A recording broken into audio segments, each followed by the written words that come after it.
Hello, everyone.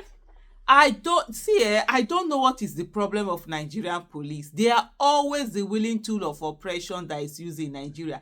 Any criminality that people want to for you not to go public, it is the Nigerian police that they always use. And Nigerian police are always the ones are aiding and abetting the people who are doing wrong. Even criminals, Nigerian police force end up aiding and abetting them. I don't understand. This Scott Iguma, let me get that name very well. Scott Iguma, all he simply did, from what I've seen on social media, all he simply did was to point out that there was something shady about a particular real estate company. He criticized Property World Africa Network, PWA, and I've never heard of them till now. Although in my own case, I never hear of things until when they happen, until when they go on. See, I am in the property business. I started building houses since 2007. I started with 10 units of two-bedroom flat. Yes, I can tell you for a fact, if you want to to where they are doing money laundering, a lot of criminality is in the real estate business. If EFCC is serious, start from there. Myself, I have my real estate company, you understand? Openly at any time, EFCC want to come and check, come and do everything.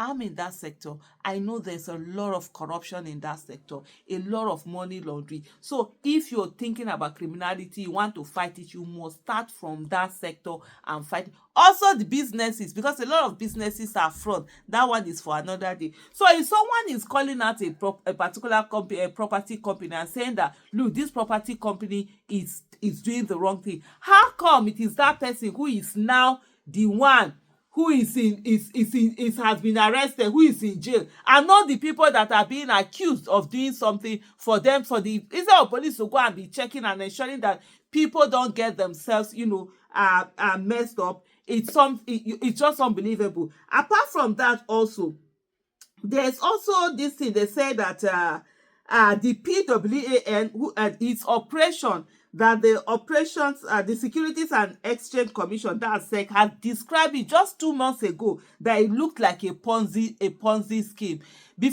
Let me even go in. Fisayo Shoyombo says Scott Iguma is currently remanded in prison for using his massive social media following to criticize Property World Africa Network, PWAN. Same PWAN, whose operations the Securities and Exchange Commission SEC described just 2 months ago as exhibiting the typical indicators of a fraudulent Ponzi scheme. Meanwhile, so this person has pointed this out, that the police should be taking the tips he has given and going to investigate this company. The police, it is not Scott Iguma that the police are now arresting because he's coming out to say that what is being done is wrong. Iguma's road to prison began with an arrest by police AG, with the police simply arrest the DG of SEC, Dr. Emomotimi Agama, and send him to prison as well. Since even SEC has said that these people, the way they do like saying a 419 company, nine them be. Too many criminal elements in the police. No other way to describe law enforcement is the institution that habitually sides with lawbreakers. Honestly, there's no other way to describe them other than this. On Thursday, Scott Iguma, an activist, was arraigned by the police in the Federal High Court, Lagos, on Thursday after he used his massive social media following to draw attention to over 100 unresolved property cases between Property World Africa Network and his clients. The court ordered his remand until Monday. The Securities and Exchange Commission, SEC, Nigeria's capital market regulator, did something not so different on May 6 when he warned the investing public against trusting Property World Africa Network, or PWAN, with their funds. The SEC said that its investigation revealed that PWAN's operating formula was identical to how Ponzi schemes operated. FIJ has extensively reported how many investors had their funds stuck with the PWAN after investing in real estate package. Some of these stories include how Rufai Ngozi, renamed Withheld, was here to get a piece of land they paid $2 million for since 2017. Kelvin Ume, another investor, paid 12 million in 2022 but received no land. And US-based Razak Oduyiga paid 1.05 million in 2015 without receiving any land.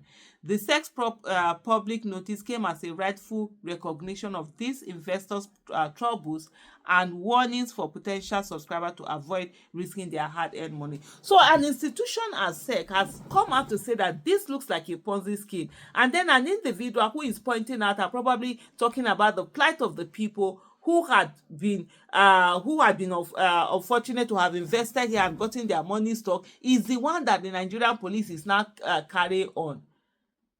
So criminals are more comfortable with Nigerian police than those who are law abiding. It is you who is law abiding that ends up being punished by the Nigerian police. And so I think these are the people. On his website archive, TWA enlisted Jane Onwumere as his founder and Augustine Onwumere as co-founder. So I don't know what is their mode of operation, how they give this thing, but it's absolutely crazy the way that the Nigeria police force have worked. And in property business, like in the last few years, I've been talking about, say, look, if I don't know what kind of property business this ones are, whether it's land they are selling and these lands are not available, because there are a lot of people who want to get land, people want to build houses, and most times to get that land is always a major problem because they're quite expensive.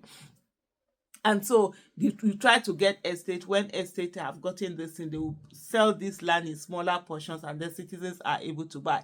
There is the one where, people want to build houses, they put their money in there, and then they'll be paying small.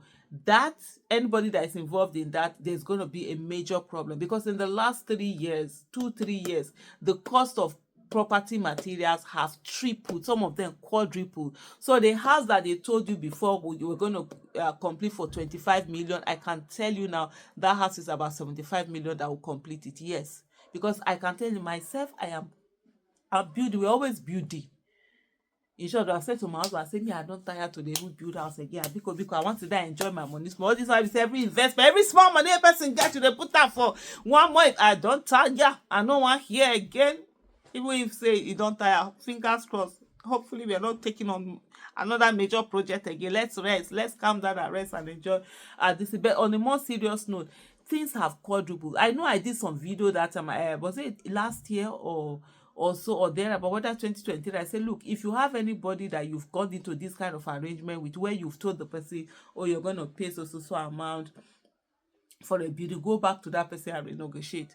Prices of property have increased. Any property they told you were going to pay 150 million before, you're definitely going to be paying about 450 million. Yes, it's that bad. Things like tripled. That's how bad.